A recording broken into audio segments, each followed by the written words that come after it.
Cidade do México, Coyoacán, Calle Viana. Palco de um dos mais espetaculares assassínios políticos do século XX. Último refúgio do herói da Revolução Russa e líder lendário do Exército Vermelho, Leon Trotsky.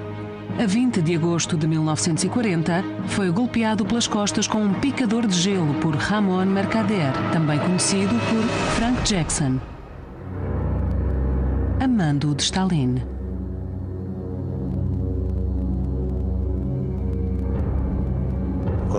Quando o meu avô se levantou, estava coberto de sangue, tinha os óculos partidos.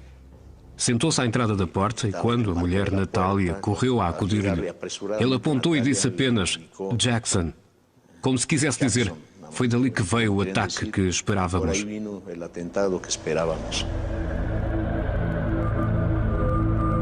26 horas depois, Leon Trotsky estava morto. Há 43 anos da minha vida, consciente que sou um revolucionário. Lutei sob a bandeira do marxismo. Se pudesse começar tudo de novo, é claro que tentaria evitar um ou outro erro, mas jamais alteraria a abordagem principal.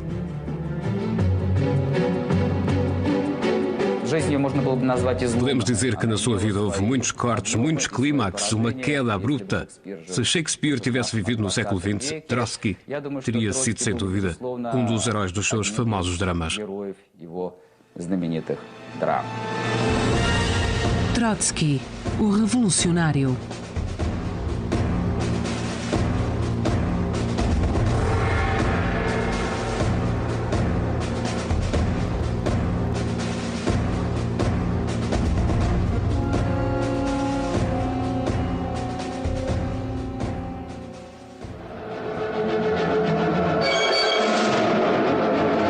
Em 1917, sob a liderança de Lenin, a classe operária tomou o poder numa grandiosa luta. O célebre filme de Sergei Eisenstein, Outubro. Imagens que mentem. O homem mais dotado ao lado de Lenin, Leon Trotsky, verdadeiro organizador da Revolução de Outubro, foi retirado da fotografia pelo seu maior inimigo.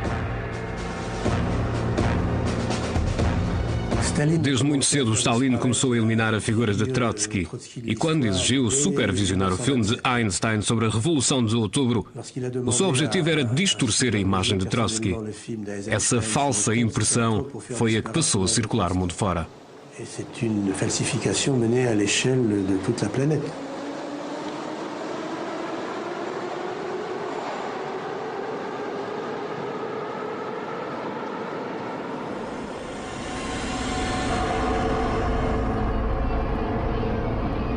Toda a máquina de Stalin fez os possíveis para negar, ofuscar e falsificar o meu papel na Revolução de Outubro. Sejamos claros, se eu e Lenin não tivéssemos estado em São Petersburgo, a Revolução não teria existido.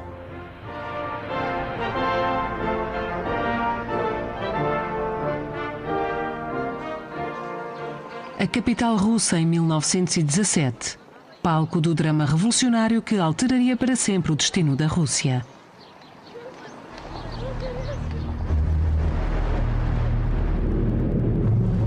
Fevereiro assistiria à queda do odiado regime czarista. A guerra mundial e a angústia generalizada haviam levado o povo à rua. Após séculos de repressão, era o seu primeiro momento de liberdade. Do vazio de poder daí resultante surgiu um sistema duplo com grandes consequências.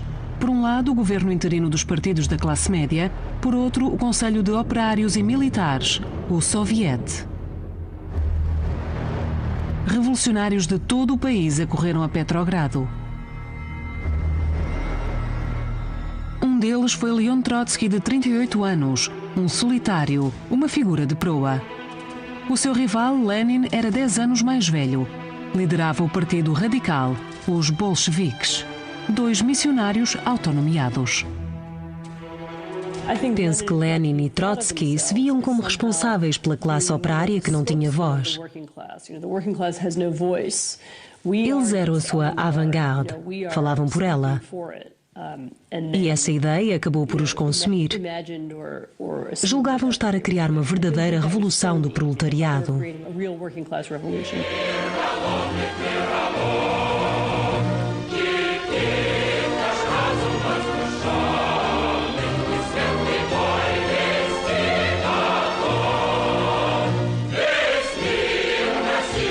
Ao destruir a velha ordem, a esperança era criar um mundo melhor sem a exploração e privação. O eterno paraíso da classe operária.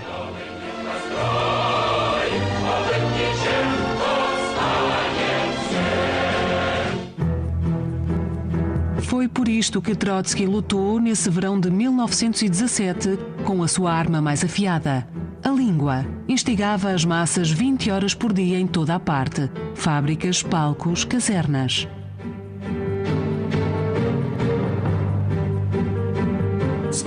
A atração de Trotsky resultava de uma crença fanática na ideia. Orador que não acredite no poder das suas palavras não irá convencer ninguém. Era daí que vinha o seu carisma e o magnetismo que exercia sobre o povo. Desde a sua chegada que Trotsky fora membro do Soviet. Estava no centro de todas as tendências políticas. Como se faz uma revolução?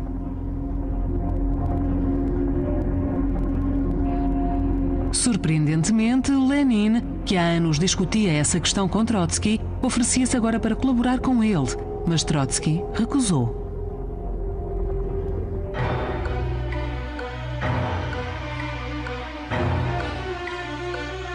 Pouco depois, o governo interino declarou Lenin um fora da lei.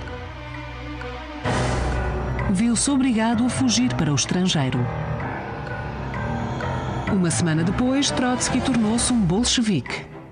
Como extraordinário organizador que era, depressa assumiu um papel de destaque no partido. Em outubro, tornou-se presidente do Soviet de Petrogrado e fundou uma força paramilitar, os Guardas Vermelhos. Quando Lenin regressou ao país em segredo, Trotsky era a figura proeminente da revolucionária Petrogrado.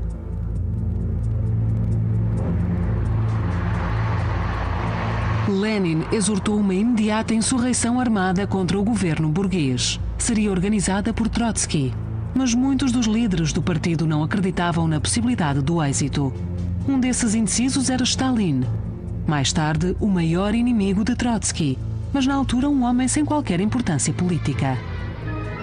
A reunião decisiva no filme Outubro de Eisenstein. Aqui é Trotsky o grande indeciso. Só no fim concorda relutantemente.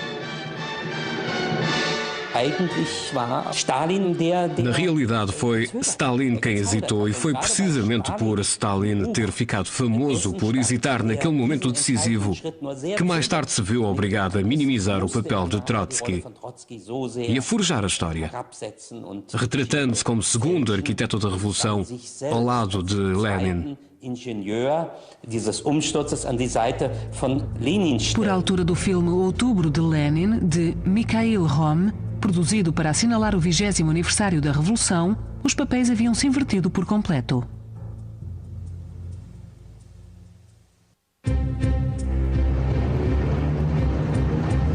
Na realidade, tratou-se de uma brilhante jogada de Trotsky que assegurou o poder dos bolcheviques. À sua ordem, os Guardas Vermelhos infiltraram-se nas ruas de Petrogrado, ocupando pontos estratégicos e posições-chave sem dar nas vistas. Fábricas, repartições públicas, casernas.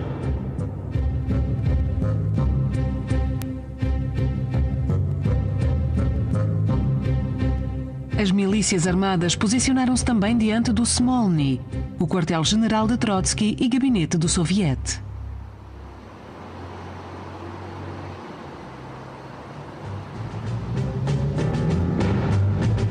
Foi aqui que, à 13h do dia 7 de novembro, Trotsky declarou destituído o governo interino. Quando se espalhou pelo Soviet a notícia do golpe bolchevique, não houve oposição. Trotsky disse aos críticos que fossem para o seu lugar, no monte de cinzas da história.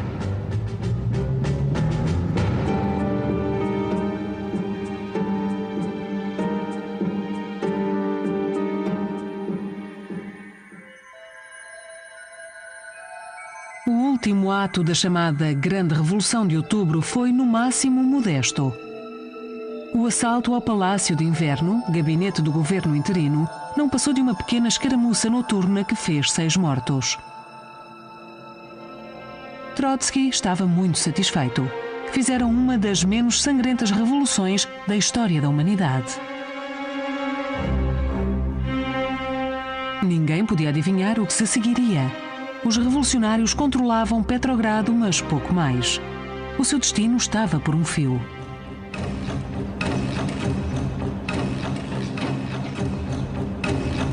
Pouco depois da Revolução, Lenin convidou-me para ministro do Interior. Recusei. Ele insistiu e eu respondi: valerá mesmo a pena oferecer aos nossos inimigos uma arma como o meu judaísmo?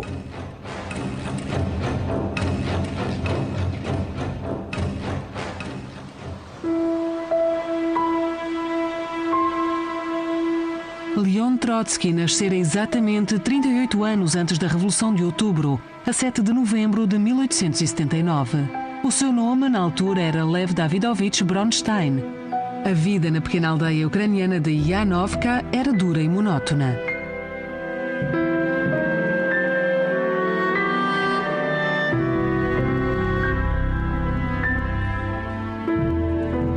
Os pais eram agricultores judeus que, surpreendentemente, haviam conseguido uma riqueza modesta.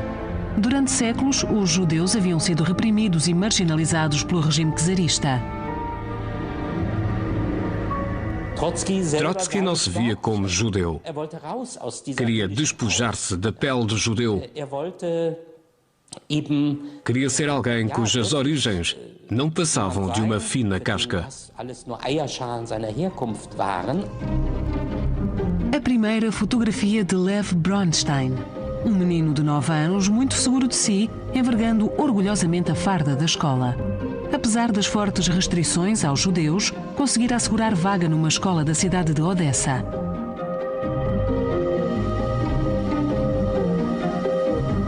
Rapaz extremamente inteligente, tinha grandes hipóteses de vir a ser bem-sucedido, mas não se contentava em seguir a ordem estabelecida. Era impetuoso, um rebelde.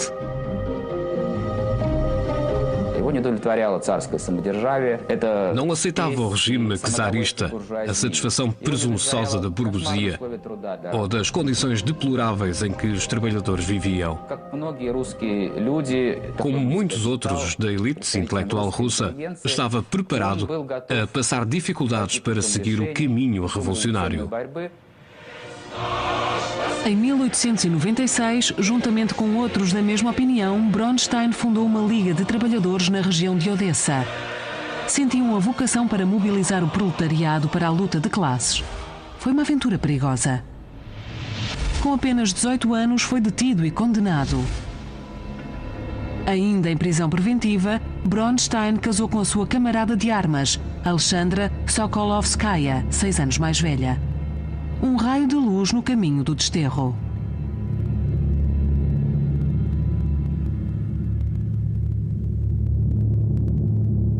Era uma vida negra e estupidificante longe do mundo. A floresta de coníferas siberiana não permitia atividade política. Vivia entre a floresta e o rio. As baratas passeavam-se pela minha mesa, cama e rosto. Passava o tempo a ler. Estudei Marx afastando as baratas das páginas.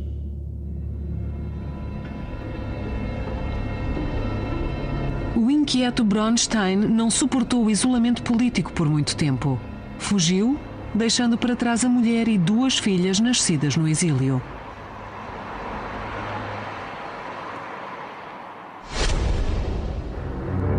Em fuga, mudou de identidade. Lev Bronstein tornou-se Leon Trotsky.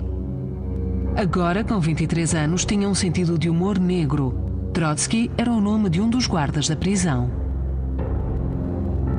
Em Londres, conheceu pela primeira vez Vladimir Ilyich Ulyanov, que dava pelo nome de Lenin.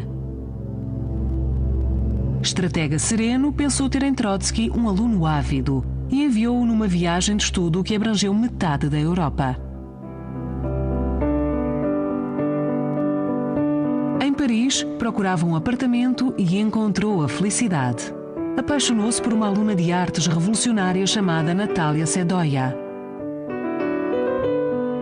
Iniciou um período despreocupado. Esqueceu a família na Sibéria.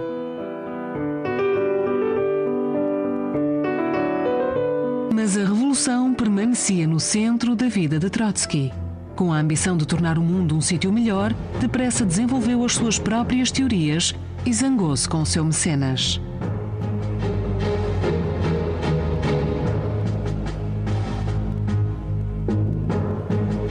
Embora para Lenin o partido estivesse primeiro, queria uma organização sem hierarquias ou limitações. Durante 14 anos, ambos travaram uma amarga batalha.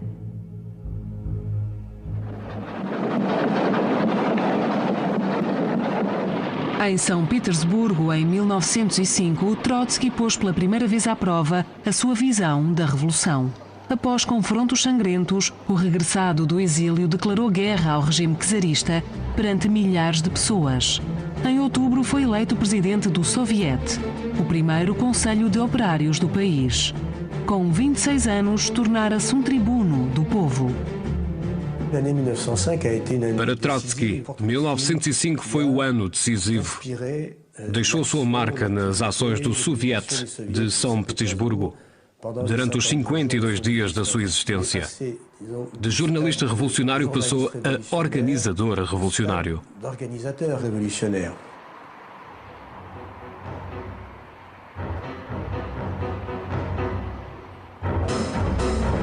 Afastem os operários das máquinas.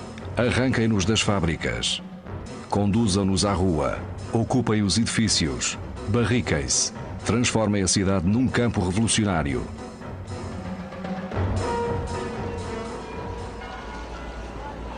O ensaio geral fracassou. O Soviet foi aniquilado. Trotsky voltou a ser preso. Enquanto aguardava julgamento, novos planos ilimitados tomavam forma na sua exígua cela. Agora pedia uma revolução mundial e permanente.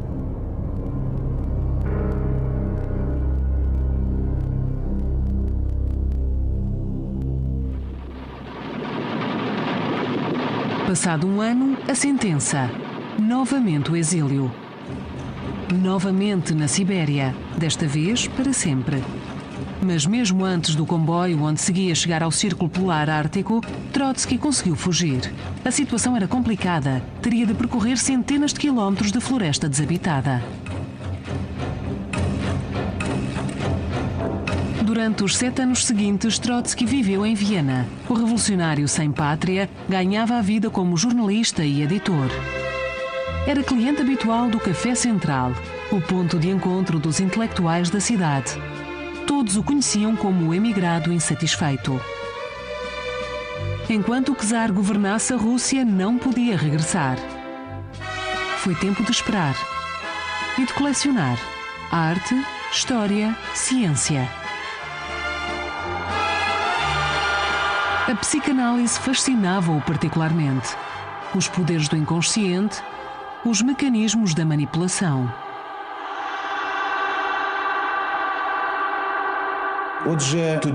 Durante essa fase, Trotsky passou a ter um estilo de vida ocidental e reteve essa imagem. Muitos anos mais tarde, isso levou a profundos conflitos nos círculos bolcheviques.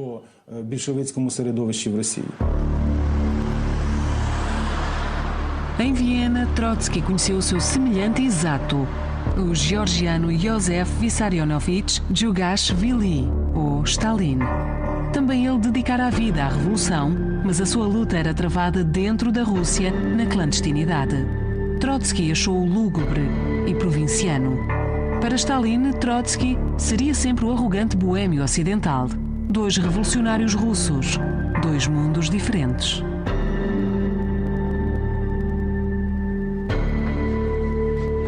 No dia 1 de agosto de 1914, Trotsky teve de deixar Viena. A Europa mobilizava-se para a Grande Guerra. Trotsky era inimigo quer dos aliados da Rússia, quer dos seus adversários. era caçado de cidade em cidade. Zurique, Paris, Madrid, Nova Iorque. O coração do capitalismo, o último refúgio do revolucionário russo. Foi aqui, em fevereiro de 1917, que ouviu a notícia porque esperava há anos. O czar fora deposto. As massas haviam novamente saído às ruas de Petrogrado. Fui tomado de assalto pela imprensa nova-iorquina. Milhares de perguntas de todos os lados que culminavam com "E agora?" Respondi: "Vamos a caminho." Todos pensaram que estava a brincar.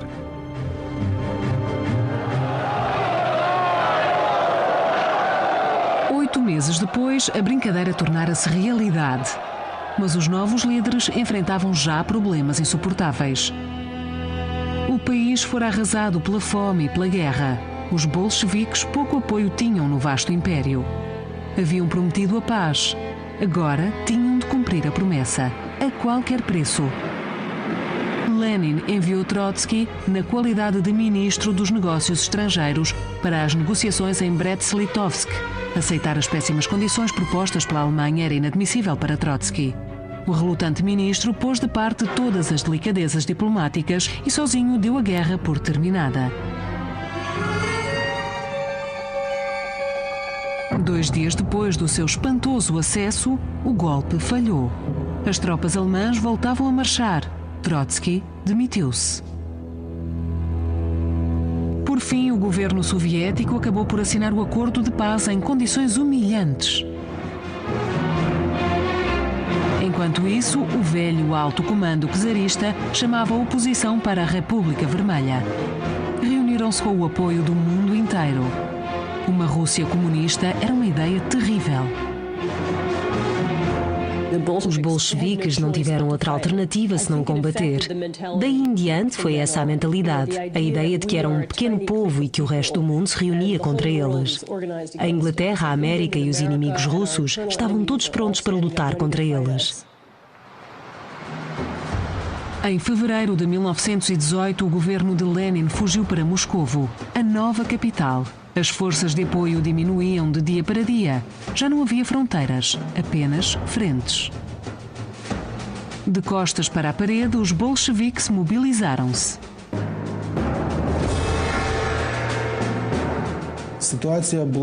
Aplicavam-se as palavras de Hamlet: ser ou não ser. A consequência foi a ideia da formação do Exército Vermelho. E a única coisa capaz de o criar a partir do nada era Trotsky.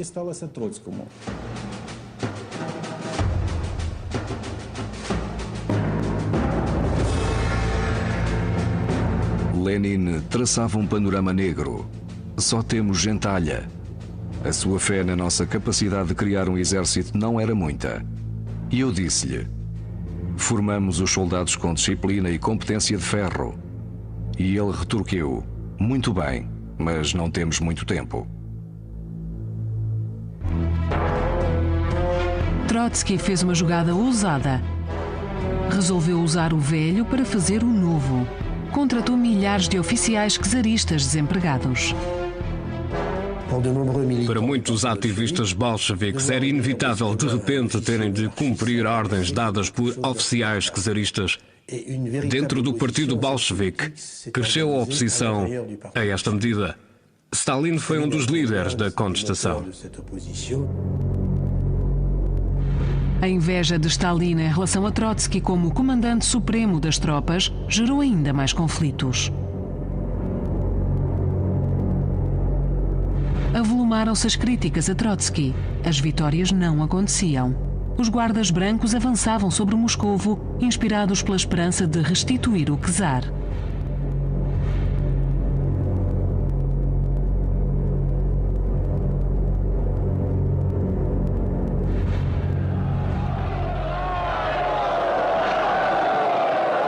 Imagens de manifestações comemorativas do aniversário do czar Nicolau II, para muitos ainda o líder do país.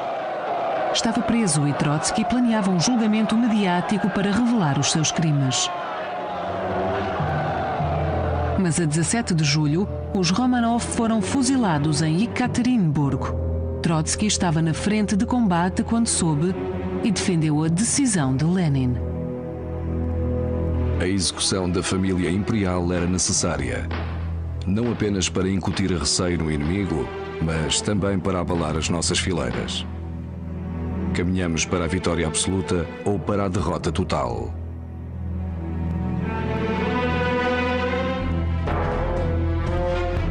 Em finais do verão de 1918, os bolcheviques pareciam ter perdido a guerra civil. Trotsky corria de frente para frente no seu comboio blindado. Essa fortaleza rolante tornou-se uma lenda. Sempre que Trotsky aparecia nele, a situação parecia mudar. O comandante do Exército Vermelho estava em todo o lado, a motivar, a estimular e a levar os soldados ao limite, se necessário, à força. Mandou ainda matar prisioneiros. O seu nome ficou sinónimo de uma disciplina cruel dos seus homens e de execuções de oficiais acusados de cobardia ou traição. Também Trotsky e os generais brancos viviam sob as condições de uma guerra civil. Os únicos vitoriosos na guerra são os cruéis de os persistentes.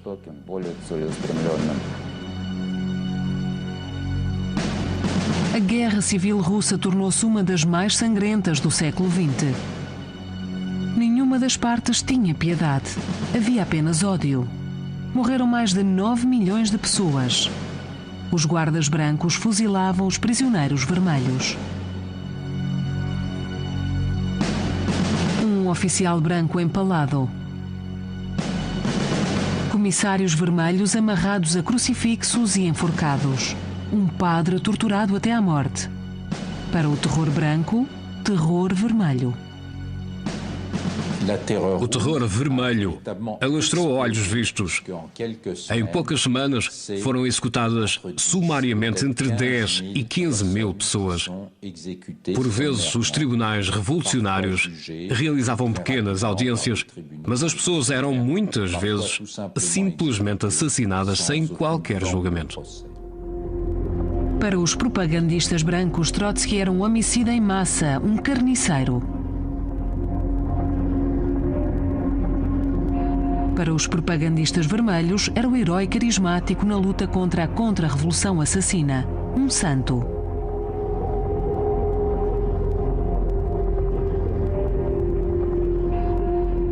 Trotsky sabia que a guerra não seria vencida apenas pela força das armas. A guerra trava-se também na mente do povo. E era precisamente isso que ele mais valorizava, a guerra psicológica. O comandante supremo aproveitava criteriosamente todas as oportunidades de publicidade. Centenas de metros de película, que mais tarde desapareciam.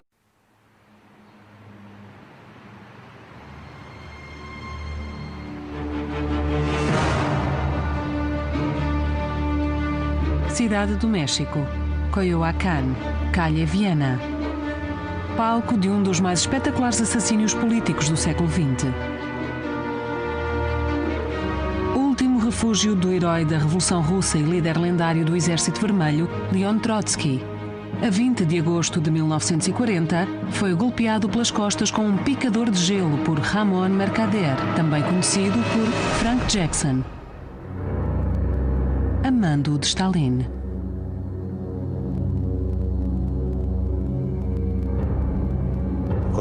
Quando o meu avô se levantou, estava coberto de sangue, tinha os óculos partidos. Sentou-se à entrada da porta e quando a mulher Natália correu a acudir-lhe, ele apontou e disse apenas Jackson, como se quisesse dizer, foi dali que veio o ataque que esperávamos.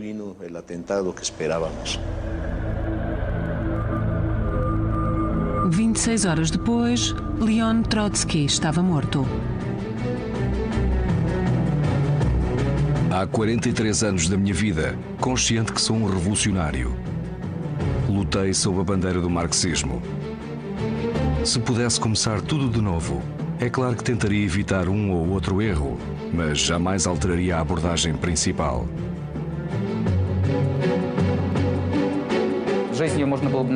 Podemos dizer que na sua vida houve muitos cortes, muitos clímaxes, uma queda abrupta. Se Shakespeare tivesse vivido no século XX, Trotsky teria sido, sem dúvida, um dos heróis dos seus famosos dramas. Trotsky, o revolucionário.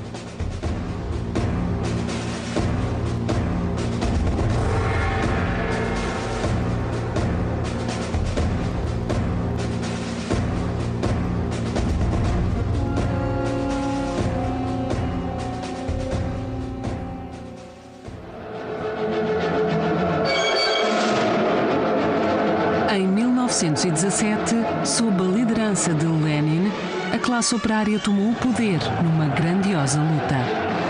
O célebre filme de Sergei Eisenstein, Outubro. Imagens que mentem. O homem mais dotado ao lado de Lenin, Leon Trotsky, verdadeiro organizador da Revolução de Outubro, foi retirado da fotografia pelo seu maior inimigo. Desde muito cedo, Stalin começou a eliminar a figura de Trotsky.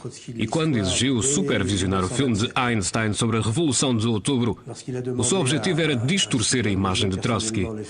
Essa falsa impressão foi a que passou a circular mundo fora. C'est une falsification menée à l'échelle de toute la planète.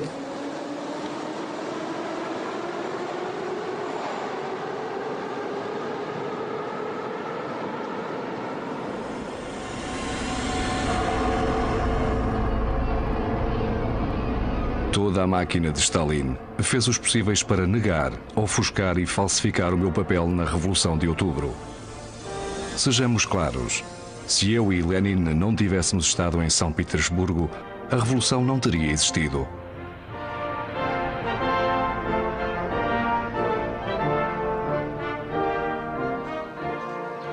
A capital russa em 1917. Em Trotsky, os antissemitas encontraram quem odiar, bem como os anticomunistas. A jovem República Soviética não estava preocupada. Apresentava-se como confiante e otimista, mas coisas terríveis aconteciam nos bastidores. A guerra civil lançara o país no caos e no suplício. Seguiu-se uma fome medonha. Milhares de pessoas morreram. As dúvidas crescentes acerca do prometido paraíso soviético levaram a greves e a revoltas camponesas no início de 1921.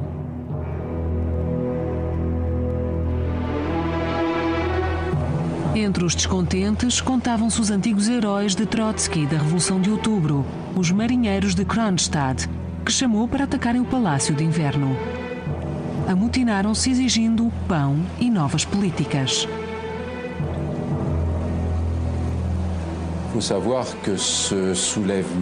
Essa insurreição foi vista por Lenin e Trotsky como uma ameaça fatal. Desta vez, não eram só os camponeses a opor-se-lhes. Os marinheiros de Kronstadt queriam o comunismo, mas não os bolcheviques.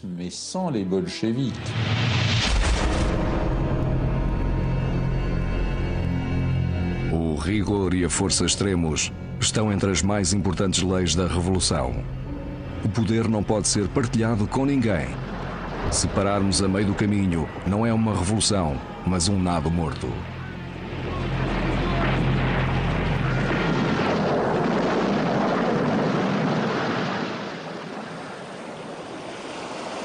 Centenas de marinheiros morreram na contenção dos motins.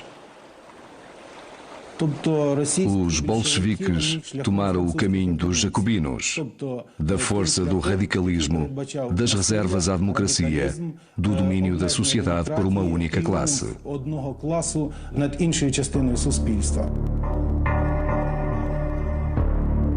Após Kronstadt, mais elementos foram detidos, condenados e banidos. Os primeiros julgamentos mediáticos da República Soviética sob as ordens de Lenin e Trotsky.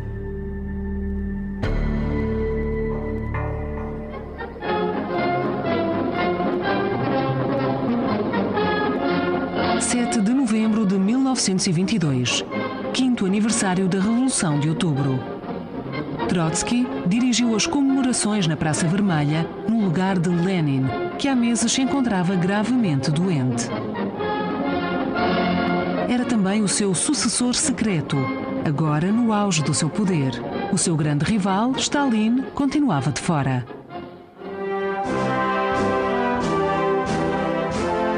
Trotsky era admirado pelos líderes comunistas de todo o mundo. Ele, por sua vez, aceitava as frenéticas homenagens. Marx foi o gênio criativo original. Lenin foi quem implementou o sistema. E Trotsky era Marx mais Lenin, na resolução de uma síntese ainda mais elevada. Era, por assim dizer, o hipergênio. E a humanidade deveria aspirar ao cume que ele já representava.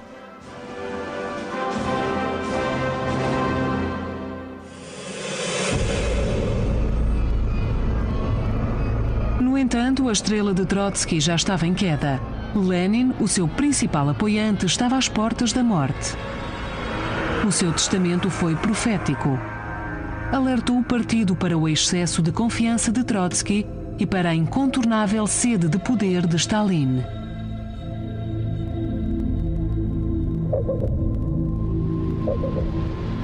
Para lá dos muros do Kremlin, a batalha para suceder a Lenin há muito começara. Devido ao seu poder para conceder privilégios, o novo secretário-geral do partido, Stalin, começava a ganhar um grupo de fiéis seguidores.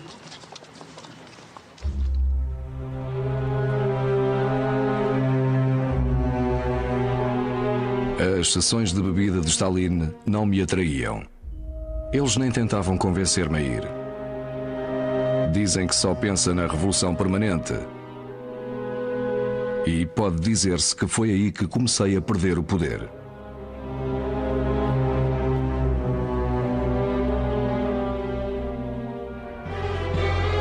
Em outubro de 1923, a rivalidade veio a público. Após violentos ataques de Stalin, Trotsky respondeu à acusação de querer dividir o partido e assumir a liderança.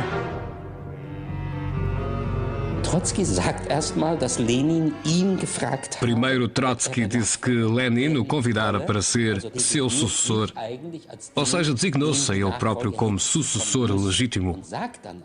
Mas disse a Lenin que, como judeu, não podia aceitar o cargo, assinando assim a sua sentença de morte.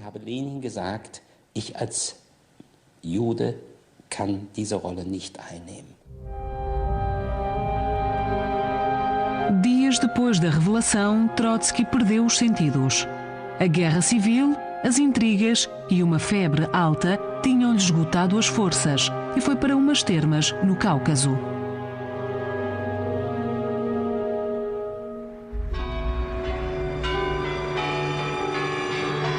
Quando Lenin morreu, em 1924, Trotsky estava a centenas de quilómetros de Moscovo. Stalin telegrafou-lhe a data errada do funeral, pelo que, da direção do partido, só ele faltou à cerimónia.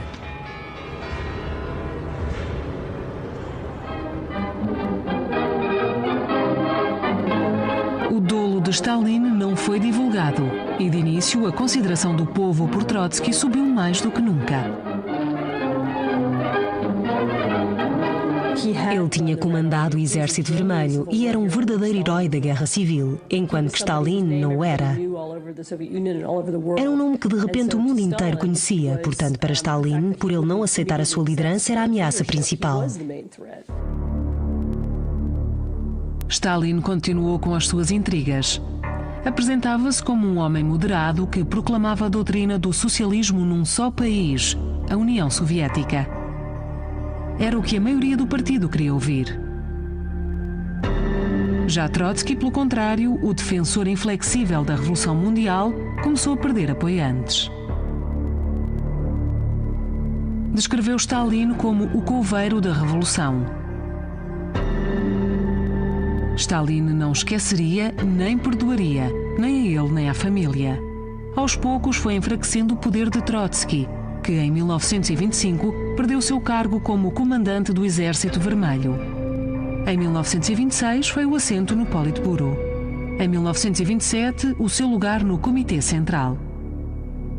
As últimas imagens de Trotsky em Moscovo, no funeral do chefe da polícia secreta Felix Dzerzhinsky. É o homem que segue atrás de Stalin.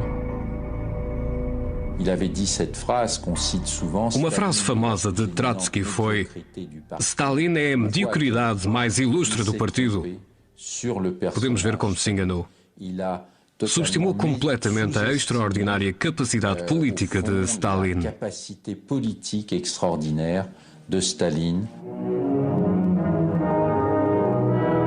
O filme de Eisenstein, Outubro, estreou em 1927 para assinalar o 10º aniversário da Revolução. Foi também o postal de parabéns de Stalin para Trotsky. O outrora herói era retratado como uma figura de galhofa que proferia expressões ocas.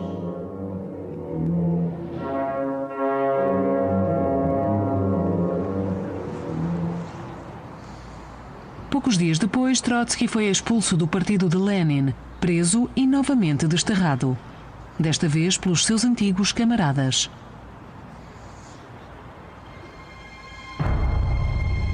Um ano depois, era expulso da União Soviética. Apesar de vários pedidos, país algum queria acolhê-lo. Era a personificação da Revolução. Um proeminente político britânico disse que a única coisa a fazer era colocá-lo contra uma parede e fuzilá-lo. Iniciou-se o terceiro e último exílio. Só a Turquia se dispôs a aceitar o revolucionário enjeitado. Trotsky passou a viver isolado numa pequena ilha perto de Constantinopla.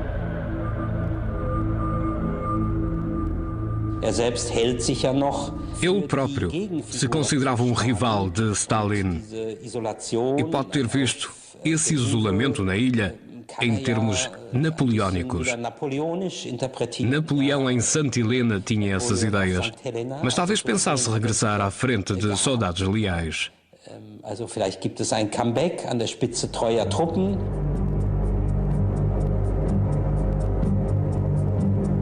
A vida é uma semente difícil de abrir. Se não quisermos resignar-nos às coisas, só podemos deixar-nos consumir por uma ideia grandiosa que nos eleva acima do nosso destino pessoal.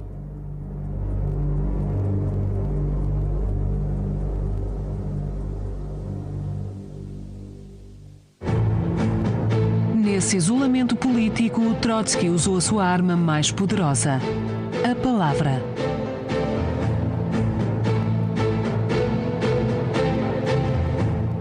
Um dos motivos para se ter muito cuidado ao ler os escritos de Trotsky é o facto de, mais tarde, ele alterar a sua própria história.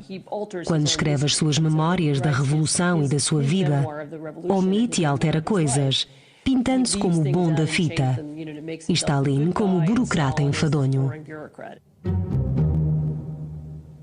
Os livros de Trotsky tornaram-se best-sellers internacionais. 1932. O revolucionário aposentado faz uma digressão de conferências. Uma paragem em Pompeia. Na realidade, ia a caminho de uma conferência em Copenhaga.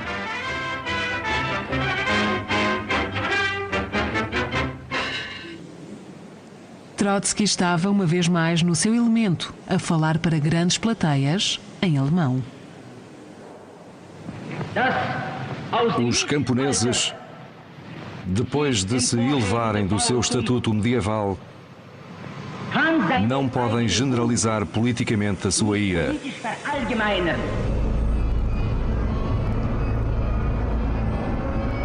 Janeiro de 1933, mês fatídico, recebe péssimas notícias de Berlim. A sua filha, Sinaida, solitária no exílio, suicidara-se.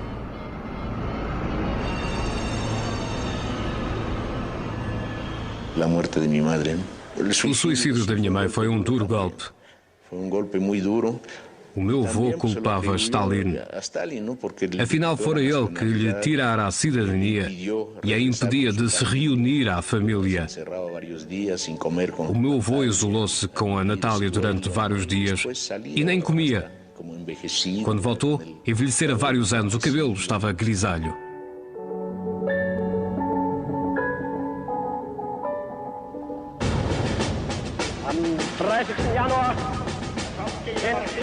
Nesse mesmo mês, desistira das suas esperanças de uma revolução do proletariado na Alemanha. Estávamos na era dos ditadores. Hitler em Berlim, Stalin em Moscovo. O grande líder do povo soviético rebaixara sistematicamente não só os seus rivais, mas também antigos aliados. Agora propunha-se eliminá-los.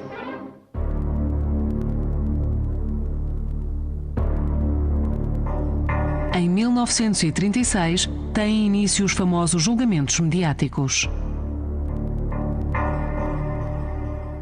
Este foi o período em que os fundadores da Revolução, os bolcheviques, foram presos. Alguns foram a julgamento, outros foram fuzilados e outros presos. Foi o momento em que se livraram desta geração. E a pior sentença foi para Trotsky.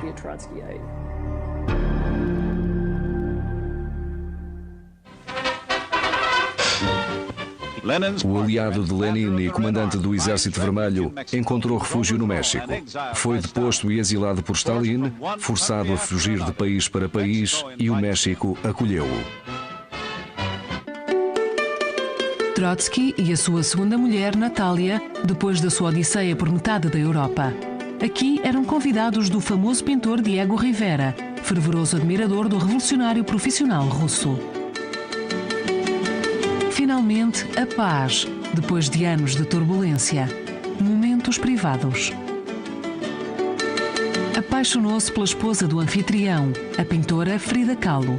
Foi uma relação breve.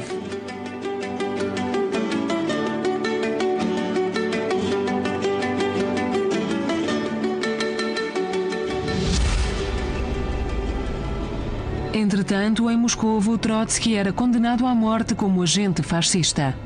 Tornara-se o inimigo público número 1, acusado de dezenas de milhares de crimes. O julgamento de Stalin contra mim é baseado em falsos testemunhos, obtidos sob métodos inquisitórios no interesse do poder vigente. Mas um inquérito imparcial confirmará que não há qualquer mancha na minha honra, tanto pessoal como política. O apelo de Trotsky caiu em saco roto. No Kremlin, há muito se tomara a decisão de mandar assassinar o crítico intransigente.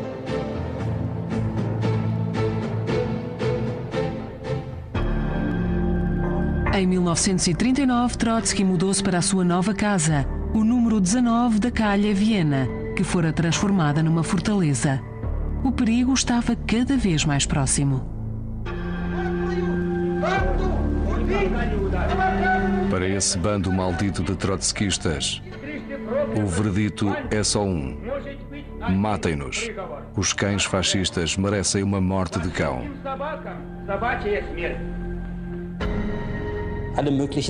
Na realidade, todos os possíveis traidores estavam a ser eliminados pelos agentes secretos de Stalin numa cadeia de homicídios. Tudo bem organizado. O cerco estava a apertar-se. Contudo, Trotsky desconhecia quão apertado o laço já estava. Ainda tinha esperança de que o filho mais novo, preso em Moscovo 2 anos antes, continuasse vivo.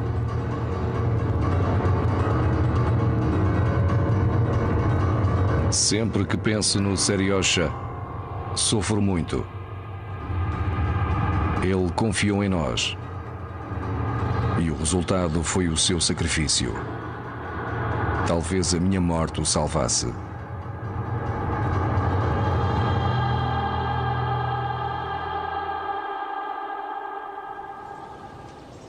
Mas tirando Trotsky, a mulher e o neto, já toda a família morrera.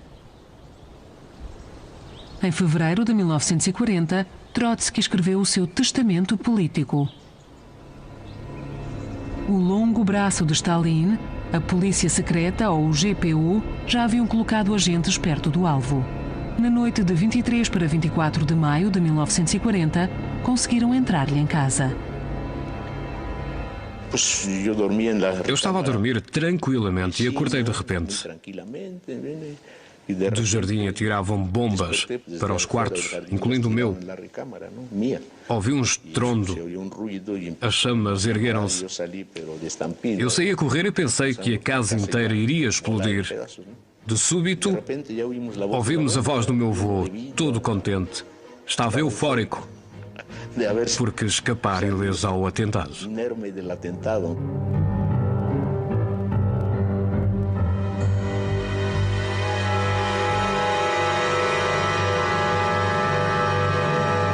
3 meses depois, Trotsky morria em consequência de um segundo atentado.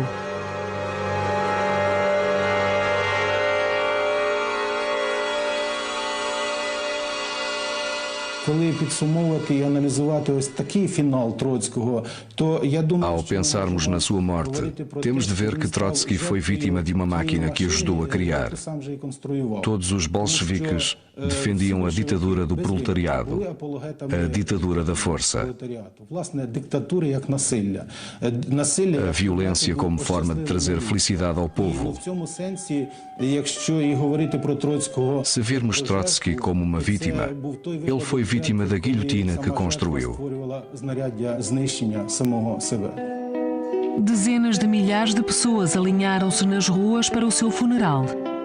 No México, o seu assassino foi condenado à pena máxima, 20 anos de cadeia. Na União Soviética, fizeram-no membro da Ordem de Lenin. A revolução é a máscara da morte. A morte é a máscara da revolução.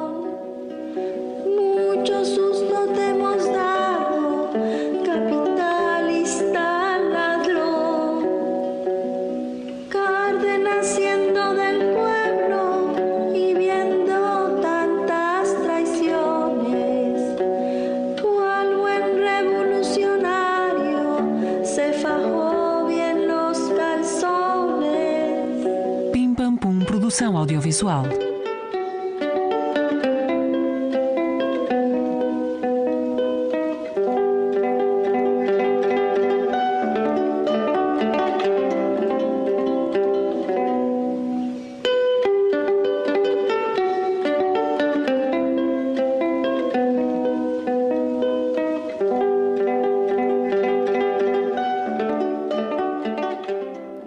Trotsky, o revolucionário.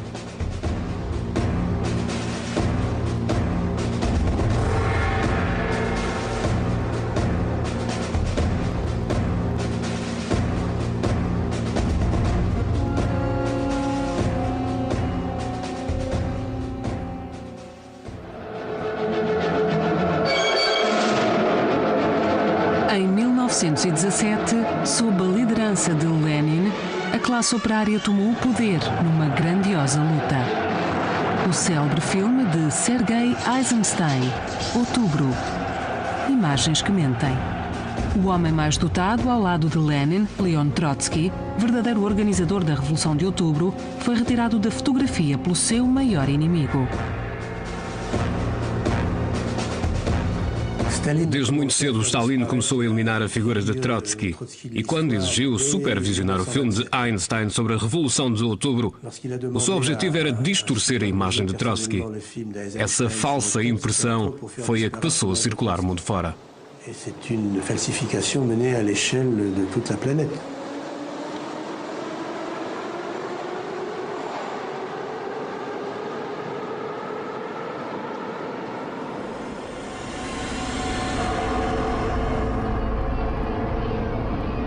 Toda a máquina de Stalin fez os possíveis para negar, ofuscar e falsificar o meu papel na Revolução de Outubro. Sejamos claros, se eu e Lenin não tivéssemos estado em São Petersburgo, a Revolução não teria existido.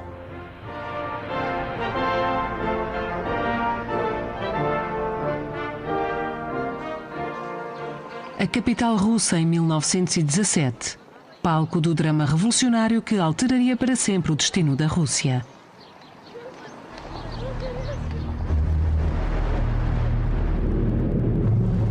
Fevereiro assistiria à queda do odiado regime czarista. A guerra mundial e a angústia generalizada haviam levado o povo à rua. Após séculos de repressão, era o seu primeiro momento de liberdade. Do vazio de poder daí resultante surgiu um sistema duplo com grandes consequências. Por um lado, o governo interino dos partidos da classe média, por outro, o Conselho de Operários e Militares, o Soviet. Revolucionários de todo o país acorreram a Petrogrado. Um deles foi Leon Trotsky, de 38 anos, um solitário, uma figura de proa. O seu rival, Lenin, era 10 anos mais velho. Liderava o partido radical, os bolcheviques, 2 missionários autonomeados. Penso que Lenin e Trotsky se viam como responsáveis pela classe operária que não tinha voz. Eles eram a sua avant-garde, falavam por ela. E essa ideia acabou por os consumir. Julgavam estar a criar uma verdadeira revolução do proletariado.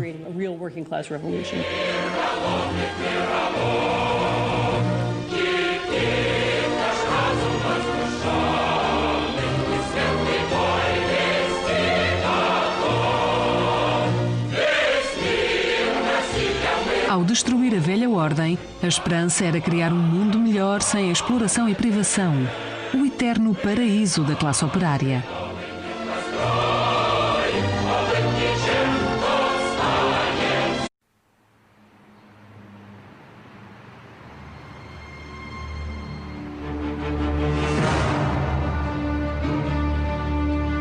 Cidade do México, Coyoacán, Calha Viana.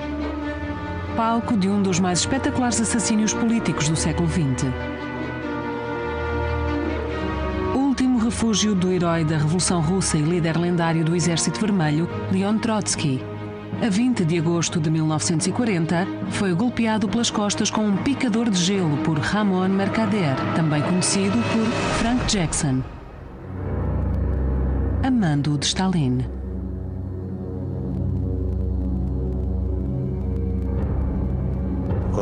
Quando o meu avô se levantou, estava coberto de sangue, tinha os óculos partidos. Sentou-se à entrada da porta e quando a mulher Natália correu a acudir-lhe, ele apontou e disse apenas Jackson, como se quisesse dizer, foi dali que veio o ataque que esperávamos.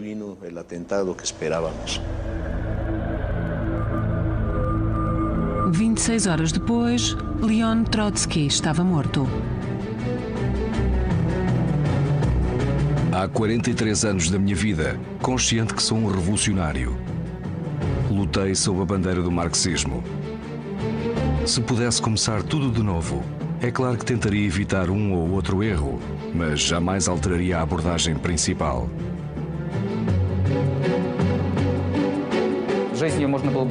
Podemos dizer que na sua vida houve muitos cortes, muitos clímaxes, uma queda abrupta.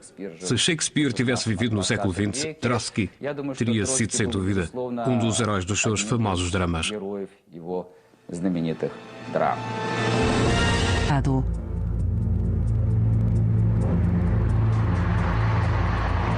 Lenin exortou uma imediata insurreição armada contra o governo burguês. Seria organizada por Trotsky.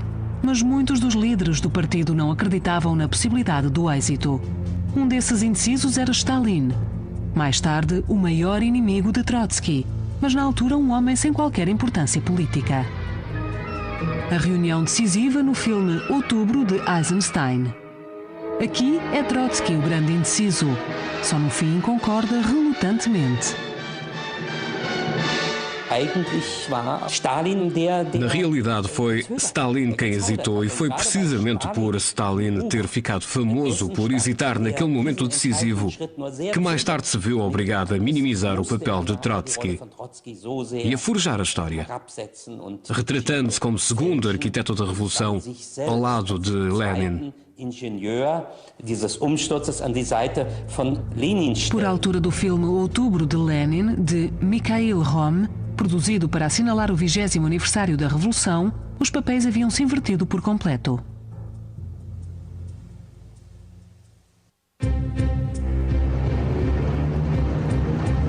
Na realidade, tratou-se de uma brilhante jogada de Trotsky que assegurou o poder dos bolcheviques. À sua ordem, os guardas vermelhos infiltraram-se nas ruas de Petrogrado, ocupando pontos estratégicos e posições-chave sem dar nas vistas. Fábricas, repartições públicas, casernas.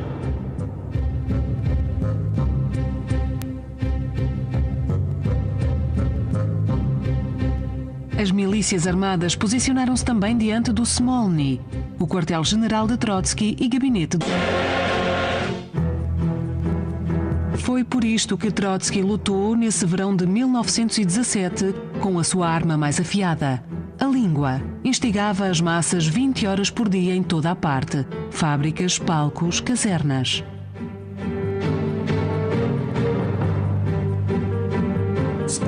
A atração de Trotsky resultava de uma crença fanática na ideia. Orador que não acredite no poder das suas palavras não irá convencer ninguém. Era daí que vinha o seu carisma e o magnetismo que exercia sobre o povo. Desde a sua chegada que Trotsky fora membro do Soviet.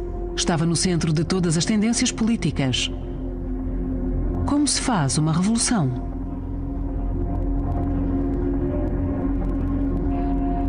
Surpreendentemente, Lenin, que há anos discutia essa questão com Trotsky, oferecia-se agora para colaborar com ele, mas Trotsky recusou.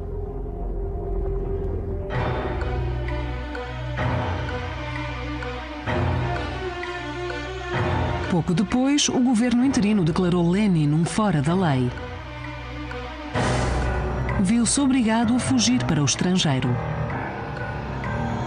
Uma semana depois, Trotsky tornou-se um bolchevique. Como extraordinário organizador que era, depressa assumiu um papel de destaque no partido. Em outubro, tornou-se presidente do Soviet de Petrogrado e fundou uma força paramilitar, os Guardas Vermelhos. Quando Lenin regressou ao país em segredo, Trotsky era a figura proeminente da revolucionária Petrogrado.